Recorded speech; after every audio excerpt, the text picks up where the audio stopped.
Opportunity cost, Hindi में बोलते हैं इसको हम अवसर लागत, सिंपल वर्ड है।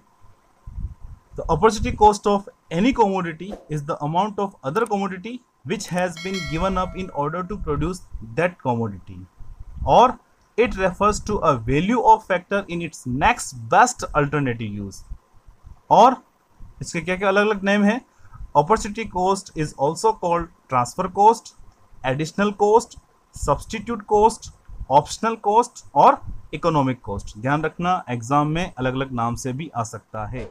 ये तो हो गए इसके डिफरेंट डिफरेंट नाम। अब बात आती है what is opportunity cost. Opportunity cost जो है वो है क्या, सिंपल सा है। कोई भी प्रोड्यूसर एक्स और वाई दो कमोडिटी उसने सेलेक्ट की प्रोडक्शन के लिए, ठीक है, और एक्स का प्रोडक्शन कर रहा है सपोज वो 20 यूनिट्स और वाई का प्रोडक्शन कर रहा है वो 15 यूनिट्स। सपोज अगर एक्स का प्रोडक्शन वो इंक्रीज करके कर देता है 30 यूनिट्स।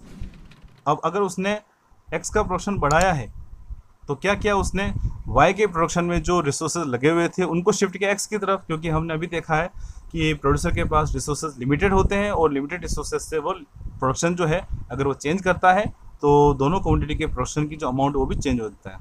तो यहाँ पर अगर उसने एक्स का प्रोडक्शन इंक्रीज किया है तो वाई से शिफ्ट किए ट्रांसफर उसने एक्स की तरफ के रिसोर्सेज, तो एक्स का प्रोडक्शन यहाँ पर इंक्रीज हुआ है, तो जाहिर है वाई का प्रोडक्शन यहाँ पर डिक्रीज होगा। सपोज यहाँ पर वाई का प्रोडक्शन जो वो कम होकर हो जाता है 10 यूनिट्स, ठीक है, एक्स का प्रोडक्शन बढ़ गया 30 यूनिट्स और वाई का प्रोडक्शन जो है वो 15 to 10 यूनिट्स हो गया है। तो यहाँ पर चेंज कितना आया, कितना उसने सेक्रीफाइस किया है, उसने एक्स के प्रोडक्शन को इंक्रीज करने के लिए वाई का सेक्रीफाइस कितना है, क्या आप क्या देख रहे हैं यहाँ पर कितना चेंज आया 5 यूनिट्स, तो 5 यूनिट्स हो जाएगी यहाँ पर उसकी अपॉर्चुनिटी कॉस्ट। क्या होगी इसकी अपॉर्चुनिटी कॉस्ट। या फिर इसकी जो और अलग जो डेफिनेशन है वो हम देखते हैं,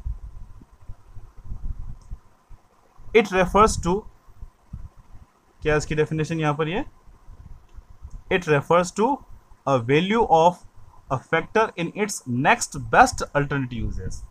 कोई भी फैक्टर है, सपोज एक फैक्टर है वो दो कमोडिटी प्रोड्यूस कर सकता है एक्स और वाई, ठीक है, एक्स का प्रोडक्शन करता है तो सपोज वो दिन भर में 500 रुपये का 500 रुपये का प्रोडक्शन करता है, और वाई का प्रोडक्शन करता है तो वो 400 रुपीज़ का करता है। तो due to profit motto producer जो होगा किसका प्रोडक्शन करेगा, जाहिर है एक्स का, वाई का प्रोडक्शन वो यहाँ पर नहीं करेगा।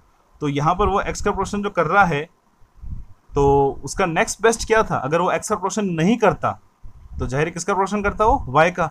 इसका मतलब एक्स कमोडिटी का जो नेक्स्ट बेस्ट था, मतलब जो भी फैक्टर है उस फैक्टर का जो नेक्स्ट बेस्ट है, अगर वो एक्स का प्रोडक्शन नहीं करता तो वाई का प्रोडक्शन होता।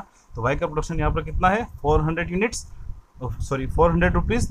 तो यहाँ पर जो उस फैक्टर की जो पर्टिकुलर फैक्टर हमने यहाँ पर लिया है एक्स और वाई दोनों कमोडिटी का प्रोडक्शन कर रहा है, एक्स का जो प्रोडक्शन कर रहा है वो 500 रुपीज़, वाई का जो प्रोडक्शन कर रहा है वो है 400 रुपीज़। तो यहाँ पर जो हमने फैक्टर लिया है उसका जो नेक्स्ट बेस्ट है वो एक्स का प्रोडक्शन में उसको हमने लगाया है, उसका जो नेक्स्ट बेस्ट है वो वाई का प्रोडक्शन है वो 400 रुपीज़। तो यहाँ पर अपॉर्चुनिटी कॉस्ट हो जाएगी 400 यूनिट्स। तो मैंने दोनों कॉन्सेप्ट आपको बता दिए हैं, नेक्स्ट बेस्ट कैसे है वो भी बता दिया है, और साथ साथ जो भी अमाउंट जो सेक्रीफाइस करता है सेकंड गुड का वो कैसे होता है वो भी मैंने आपको बता दिया है। अब बात आती है इसको डायग्राम से कैसे हम इसको समझेंगे। डायग्राम इसका जो हम बनाते हैं वो क्या रिप्रेजेंट करता है उसको थोड़ा सा हम यहाँ पर समझते हैं। तो डायग्राम आपके सामने है, थोड़ा सा इसको श्रिंक कर देते हैं ताकि आपको पूरा डायग्राम एक साथ पिक्चर में नजर आ जाए। तो आपके सामने कंडीशन, प्रोड्यूसर जो है वो एक पीपी से वर्क कर रहा है, ए पूरा पीपीसी दे रखा है, उसके अलग अलग पॉइंट्स हैं, point A B C D और ई। और आप ये भी देख रहे हैं कि स्टार्टिंग में जो उसने प्रोडक्शन जो पॉइंट चूज़ किया है वो है बी, ओके, जिस पर वो गन्स का प्रोडक्शन कर रहा है ओआर के इक्विवेलेंट, यानी ओआर के बराबर वो गन का प्रोडक्शन कर रहा है, और बटर का प्रोडक्शन कितना कर रहा है वो OH। क्लियर।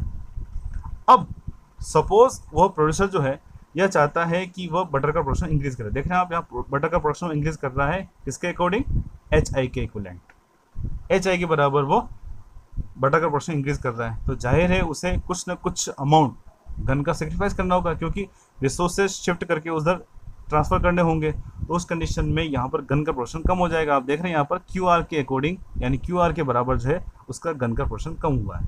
तो यहाँ पर HI की अपॉर्चुनिटी कॉस्ट OC क्या हुई, QR, क्योंकि उसने QR के इक्विवेलेंट गन का प्रोडक्शन सेक्रीफाइस किया। आगे बात समझ में? एक बार वापस बता देता हूँ आपको मैं कि किस प्रकार से इसको रिप्रेजेंट करते हैं हम। स्टार्टिंग का जो फर्स्ट पॉइंट था वो B था, जिस पर वो बटर का प्रोडक्शन कर रहा है OH का, और गन का प्रोडक्शन कर रहा है वो OR। अब वो HI के बराबर बटर का प्रोडक्शन इंक्रीज करना चाह रहा है, तो उस कंडीशन में यहाँ पर वो गन का प्रोडक्शन QR के अकॉर्डिंग वो सेक्रीफाइस कर रहा है। तो यहाँ पर HI की जो अपॉर्चुनिटी कॉस्ट है वो क्या हो जाएगी, QR। ठीक है, ये आपके यहाँ पर दे रखा है, यहाँ पर AE क्या है, यहाँ पर PPC, और opportunity cost of butter HI is equal to guns QR, क्योंकि यहाँ पर हम देख रहे हैं कि उसने बटर का प्रोडक्शन HI के बराबर बढ़ाया है, तो उसने QR के बराबर गन का प्रोडक्शन जो वो सेक्रीफाइस किया। और इसका डिस्क्रिप्शन जो है इस प्रकार से आपके सामने है। अगर आप इसको कॉपी करना चाहते हैं तो इसी वे से कर सकते हैं। वीडियो को पॉज करके इसको मैं धीरे धीरे उसके ऊपर स्क्रॉल कर रहा हूँ।